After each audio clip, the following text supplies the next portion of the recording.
ഏറ്റുമാനൂർ നിയോജക മണ്ഡലം NDA സ്ഥാനാർത്ഥി ആതിരാടി നായരുടെ തെരഞ്ഞെടുപ്പ് കൺവെൻഷൻ ഏറ്റുമാനൂർ നന്ദാവനം ഓഡിറ്റോറിയത്തിൽ നടന്നു. 2020 ചെയർമാൻ സാബു M. ജേക്കബ് ഉദ്ഘാടനം ചെയ്തു. സ്ഥാനാർത്ഥിയുടെ ഇലക്ഷൻ കമ്മിറ്റി ഓഫീസിന്റെ ഉദ്ഘാടനം നടന്നു. കേരളത്തിൽ മാറി മാറി ഭരണം നടത്തിയ LDF UDF സർക്കാരുകൾ കേരളത്തെ എല്ലാ അർത്ഥത്തിലും തകർത്തു കളഞ്ഞതായി സാബു M. ജേക്കബ് പറഞ്ഞു. കേരളത്തിൽ 3-4 ലക്ഷം കുടുംബങ്ങൾക്ക് വാസയോഗ്യമായ ഭവനമില്ലാതെ ടാർമ വിരിച്ച് അതിലാണ് അന്തി ഉറങ്ങുന്നതെന്നും അദ്ദേഹം കുറ്റപ്പെടുത്തി. കേരളത്തിൽ പട്ടിണിയില്ലാത്ത ഒരു നാടെങ്കിലും ഉണ്ടാകണം. ഈ ഉത്തരവാദിത്വം നിറവേറ്റാനാണ് വ്യവസായിയായ താൻ രാഷ്ട്രീയത്തിലേക്ക് എത്തിയതെന്നും സാബു M. ജേക്കബ് പറഞ്ഞു.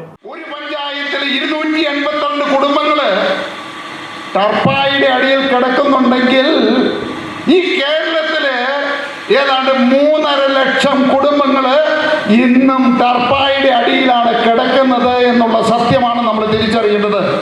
അങ്ങനെ ഞങ്ങൾ കണ്ടത് ലോക മനസാക്ഷിയെ ഞെട്ടിക്കുന്ന ചിത്രങ്ങളാണ് കണ്ടത്. അത് ഈ സ്ക്രീനിലിട്ട് കഴിഞ്ഞാൽ നിങ്ങൾ എല്ലാവരും പൊട്ടിക്കരയും. അതാണ് കേരളം. ഇതിനൊരു മാറ്റം വരണം.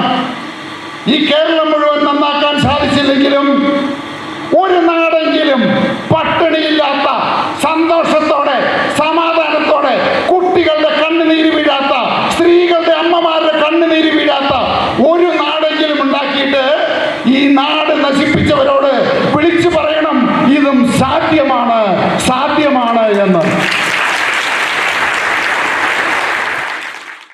മുതിർന്ന BJP നേതാവ് ഏറ്റുമാനൂർ രാധാകൃഷ്ണൻ അധ്യക്ഷനായിരുന്നു. BJP ജില്ലാ പ്രസിഡന്റ് ലിജിൻ ലാൽ, 2020 മണ്ഡലം പ്രസിഡന്റ് ബോബൻ ജോർജ്, BJP ജില്ലാ general secretary NK Sasikumar, Saneesh Gopi തുടങ്ങിയവർ പ്രസംഗിച്ചു. സ്ഥാനാർത്ഥി ആതിരാടി നായർ മറുപടി പ്രസംഗം നടത്തി.